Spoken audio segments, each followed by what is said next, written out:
guys, it's Spiffy Guy and I'm out here on another adventure. If you can see behind me here, that river is the Black River. And if you look way off in the distance up there, you're going to see a bluff, and on top of that bluff is the Karkaghne section of the Ozark Trail. And I'm out here doing a maintenance weekend again.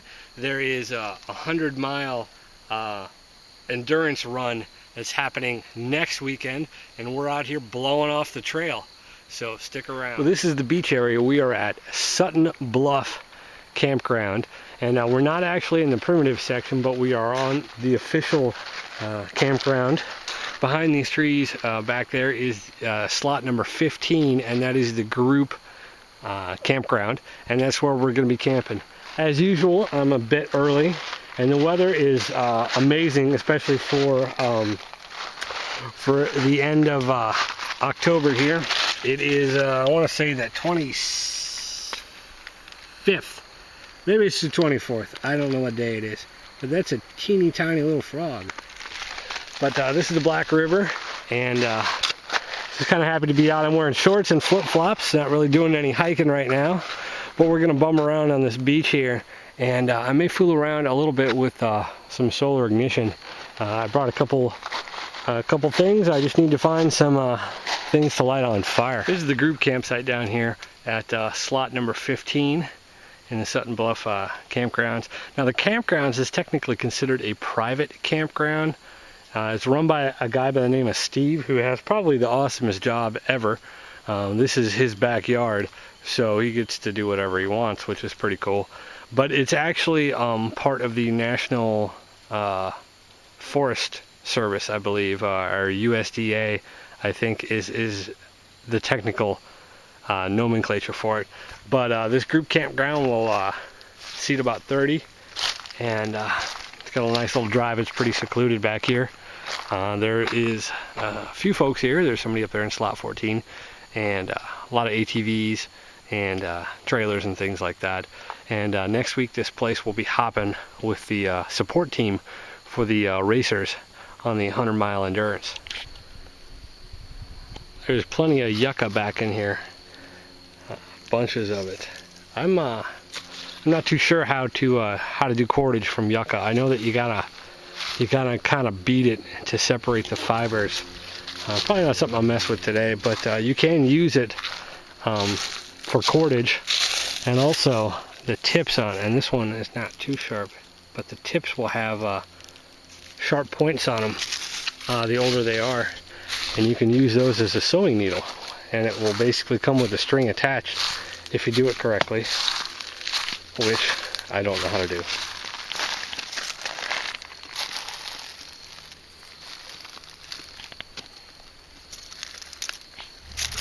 Alright, so if you're talking solar ignition, obviously you want a nice sunny day, and today's going to be the perfect sunny day for it. Now I brought a couple different magnifying glasses. I was going to kind of see what worked better and what not.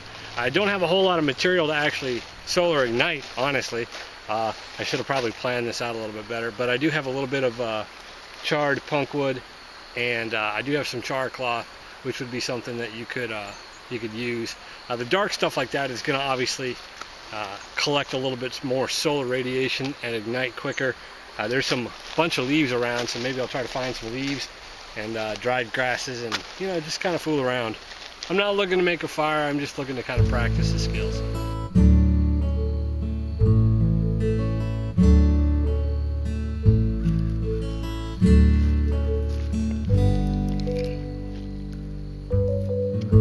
With the Uncle Dave's little magnifying glass here. That's kind of neat.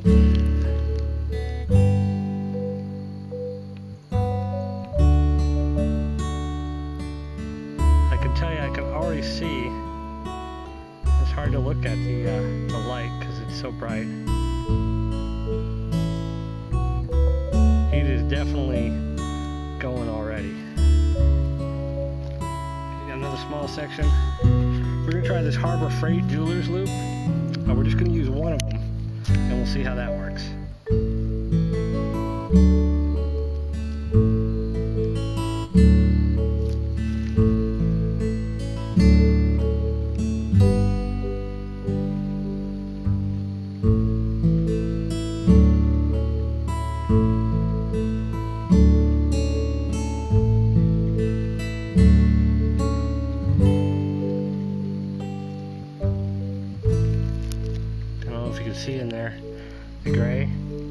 burning.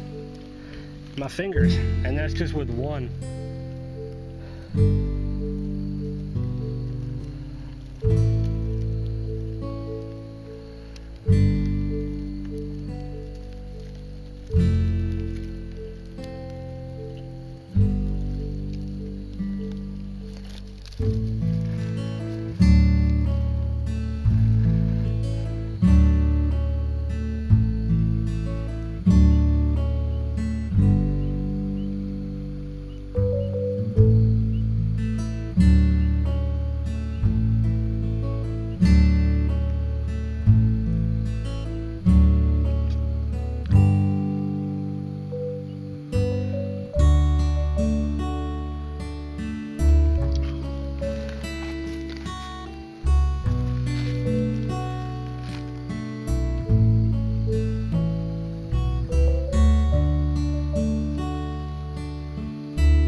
Only works if you have sun.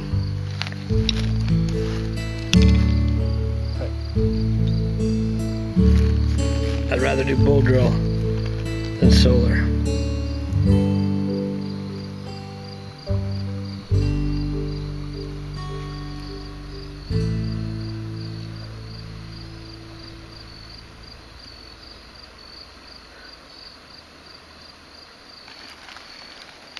Yep, I got clouds rolling in.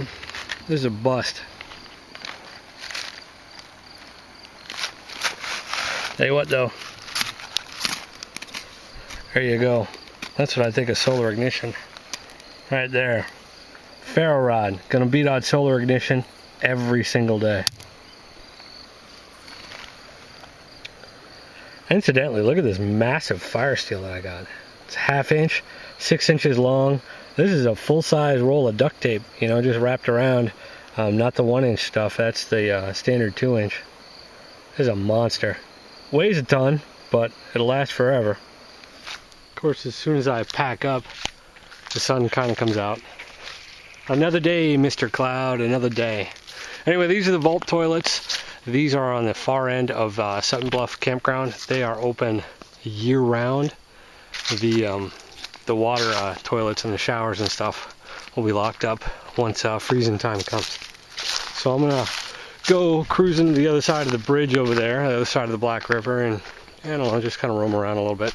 I'm just killing time. If you go to the pavilion at the campgrounds, there's a little trail, and it takes you down to the river at this little bend here. These rocks are amazing. I mean, they're just huge. And somewhere over there is the trail. Actually comes down over there, and then it'll go back up.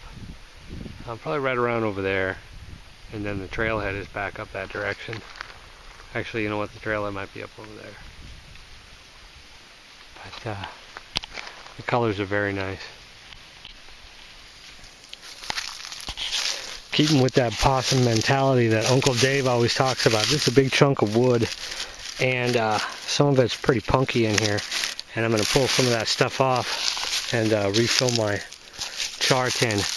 And tonight I'll go ahead and stick this stuff on the fire and refill it. Alright, on the other side of the bridge, the Black River. This is supposedly a floatable river, but I've never really seen it that deep. The deepest part I've seen is like right here, because they built this kind of little dam here and created a swimming hole. But it looks like it busted out, and last time I was here, you used to be able to walk. This was all dirt, and the water was just flowing over that little dam.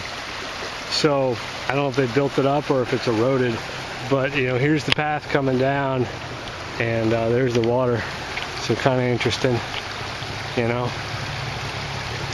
Comes some ATVs.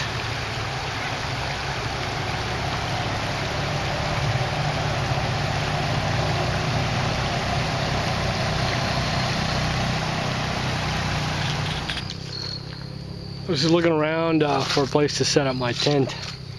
I don't know exactly how many other folks are coming tonight, but there's not really a whole lot of places to set up a tent that are really good. Most of the ground is like this hard pack gravel. Even back there where I guess theoretically you would drop tents. Along here, this is probably the best shot. There's one little branch right up there that could be a concern. I don't think it'd kill you, but it ruin your day probably. You know, but that's about a good flat spot. Every place else is kind of hilly like that, or full of gravel. You know, this is not a bad spot right here, and I may go there.